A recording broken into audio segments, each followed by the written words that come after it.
मसीह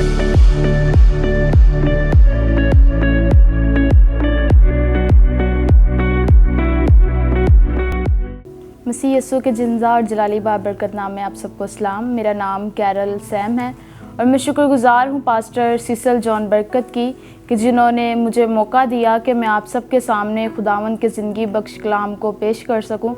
मेरे अजीज़ों, जैसा कि आप सब लोग जानते हैं कि रोज़ों का अयाम चल रहा है। आज को जो हमारा टॉपिक है वो है माफ़ी पर। आइए मेरे अजीज़ों, निकालिए लूका 23 बाब उसकी 34 आयत।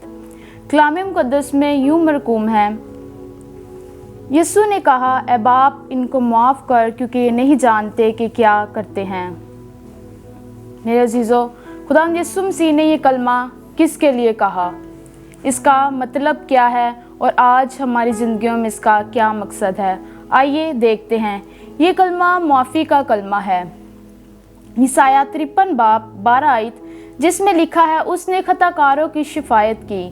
खुदाम यीशु मसीह को जुम्मे की सुबह 9 बजे के करीब सलीब दिया गया और ये कलमा खुदाम यीशु मसीह ने 9 से 12 के दरमियान कहा। खुदाम यीशु मसीह के मुंह से निकलने वाले ये पहले अल्फाज एक दुआ की सूरत में थे जो उसके दुश्मनों के लिए की गई। और यही तो मेरे अजीज़ों, खुदाम यीशु मसीह हमें भी सिखाते हैं कि अपने दुश्मनों के लिए दुआ करो। उसने इस दुआ का आगाज़ ऐ बाप कह कर किया। क्या आप जानते हैं कि खुदावंद यीशु मसीह पर यह इल्ज़ाम था कि वो खुदा को अपना बाप कहकर पुकारता है और अपने आप को खुदा का बेटा कहता है। इसी इल्ज़ाम की वजह से मेरे अजीज़ों, खुदावंद यीशु मसीह को मसलूब किया गया। लेकिन देखें, खुदावंद यीशु मसीह ने बाप कहकर ये बात साबित की कि वो आज भी अपनी इस बात पर कायम है। वो इससे हरगिज़ नहीं मुड़ा। और बाप कहकर पुकारना बाप और बेटे के रिश्ते को भी जाहिर करता है जो खुदा और खुदावंद यीशु मसीह के दरमियान था।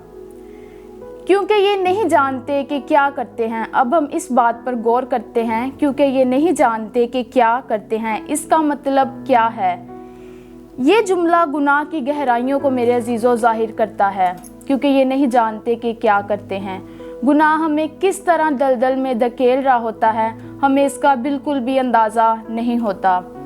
हमें लगता है हम बिल्कुल नॉर्मल हालत में हैं, हम बिल्कुल जो हर काम जो हमारा है बिल्कुल नॉर्मल चल रहा है।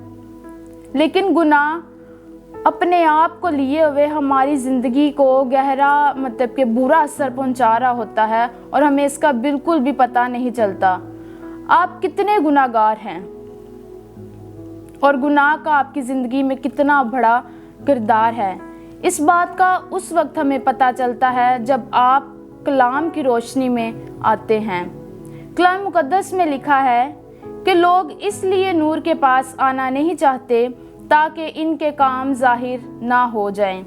जब तक आप नूर के पास नहीं आते, आपके काम जाहिर नहीं होते, और जो नूर के पास आते हैं उसको बिल्कुल भी अंदाज़ा नहीं होता कि वो क्या कर रहे हैं। ये लोग खुदा के बेटे को सलीब दे रहे थे, ये लोग खुदा के बेटे को मसलूब कर रहे थे और इन्हें बिल्कुल मालूम नहीं था कि वो लोग क्या कर रहे हैं। हम आज भी किस तरह लोगों को तंग करते हैं, हम आज भी लोगों को किस तरह परेशान करते हैं, अंजील की राह में रुकावट बनते हैं और पाक रूह को जगह जगह नाराज़ करते हैं और हमें इसका बिल्कुल भी पता नहीं चलता और हमें बिल्कुल भी इसका अंदाज़ा नहीं होता कि हम क्या कर रहे हैं।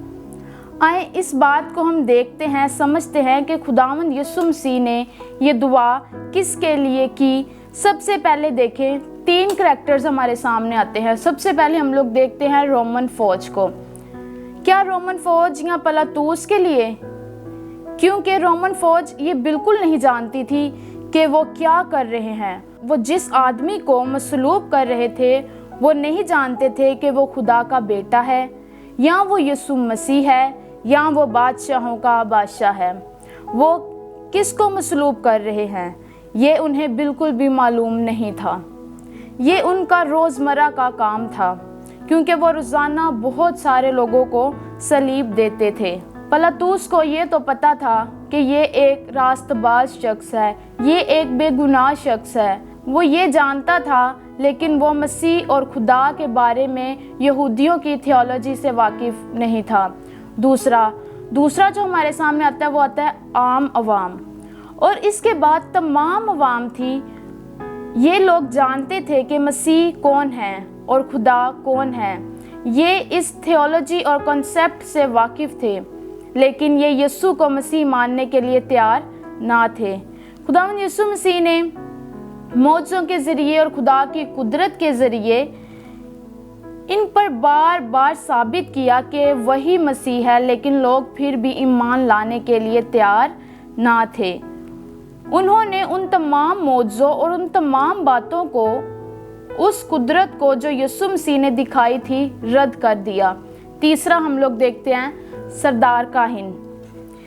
اس کے بعد سردار کاہن اور باقی سردار تھے۔ یسوع ان کے ٹیسٹ کے لیے، ان کی پوزیشن اور ان کے اختیار کے لیے ایک خطرہ تھا، بلکہ تمام عوام کو بھی مجبور کیا کہ وہ خداوند یسوع مسیح کو رد کر دیں اور بالکل قبول نہ کریں۔ عوام یہ چاہتی تھی کہ جب مسیح آئے گا یا یسوع آئے گا تو یہ فقی، یہ فریسی ہمیں بتائیں گے، کیونکہ خدا کے کلام کو یہ بہتر جانتے ہیں اور بہتر سمجھتے ہیں، اور یہی لوگ ہمیں گائیڈ کریں گے۔ لیکن ان لوگوں نے گائیڈ نہ کیا، بلکہ ان لوگوں کو ایک الٹی راہ پر لگا دیا کہ مسیح کو رد کر دیں، اس کا بالکل انکار کر دیں۔ اب میرے عزیزو، سوال یہ پیدا ہوتا ہے کہ خداوند یسوع مسیح نے ان میں سے دعا کس کے لیے کی؟ خداوند یسوع مسیح نے سب کے لیے میرے عزیزو دعا کی۔ خداوند یسوع مسیح کی رحمت ہر کسی کے لیے تھی، اور اس کا رزلٹ ہمیں فوری طور پر ملا۔ جب ڈاکو، جو کہ خداوند یسوع مسیح کے ساتھ مصلوب کیا گیا تھا، اس نے نجات پائی، میرے عزیزو وہ بھی عام عوام میں سے تھا، لیکن خدا نے اس کی زندگی کو بھی تبدیل کیا اور اس نے یسوع کو نجات دہندہ قبول کیا۔ اس کے بعد صوبیدار نے نجات پائی، جو کہ رومن فوج میں سے تھا۔ پھر پینٹیکوسٹ پر پطرس نے اعلان کیا تو 3000 کے قریب لوگ ان میں سے شامل ہو گئے، اور ان میں سے سردار بھی تھے، یہودی لیڈر بھی تھے، لیکن تمام لوگ پھر بھی ایمان نہیں لائے۔ صرف وہی جن کے دلوں پر چوٹ لگی اور جن کے دلوں کو خداوند یسوع مسیح نے چینج کیا۔ خداوند یسوع مسیح کے اس دعا کرنے سے ہم کیا سیکھتے ہیں؟ پہلے نمبر پر ہم یہ سمجھتے ہیں ہمیں ایک اپنے دشمنوں کے لیے دعا کرنی ہے۔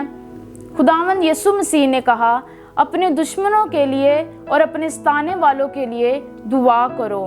ہمیں بالکل اسی طرح ان کے لیے دعا کرنی ہے اور ان کے لیے اچھا چاہنا ہے، جس طرح خداوند یسوع مسیح نے ان کے لیے کی۔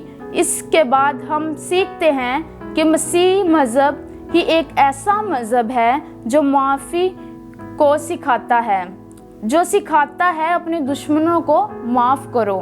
سارے لوگ برا کہنے کی کوشش کرتے ہیں، لیکن ایک صرف مسیحی ہے جو نہ صرف معاف کرتا ہے بلکہ دعا بھی کرتا ہے، اور یہی مسیح کی پیروکار کی نشانی ہے۔ اس کے بعد ہم سیکھتے ہیں خداوند یسوع مسیح گناہگار کو معاف کرنے کی قدرت رکھتا ہے۔ اگر آپ اس سے معافی مانگے تو خداوند یسوع مسیح نے وہ دعا ہمارے لیے بھی کی، اور آج بھی وہ ہماری شفاعت کرتا ہے۔ میرے عزیزو، ہم دیکھیں گے رومیو 8:34 آیت۔ کون ہے جو مجرم ٹھہرائے گا؟ مسیح یسوع وہ ہے جو مر گیا بلکہ مردوں میں سے جی بھی اٹھا، اور خدا کی دہنی طرف ہے اور ہمارے لیے شفاعت بھی کرتا ہے۔ اور پھر ہم لوگ دیکھیں گے عبرانیوں 7:25 آیت۔ اسی لیے جو اس کے پاس آتے ہیں وہ انہیں پوری نجات دے سکتا ہے، کیونکہ وہ ان کی شفاعت کے لیے ہمیشہ زندہ ہے۔ تو آج ہمیں کیا کرنا ہے؟ ہمیں یسوع مسیح کے پاس آنا ہے اور سچے دل سے اسے نجات دہندہ قبول کرنا ہے۔ عبرانیوں 10:22 آیت، اس میں لکھا ہے، تو آؤ ہم سچے دل اور پورے ایمان کے ساتھ اور دل کے الزام کو دور کرنے کے لیے دلوں پر چھینٹے لے کر اور بدن کو صاف پانی سے دھلوا کر یسوع کے پاس چلیں۔ خدا کے کلام کا پڑھا اور سنا جانا ہم سب کے لیے باعث برکت ہو۔ آمین۔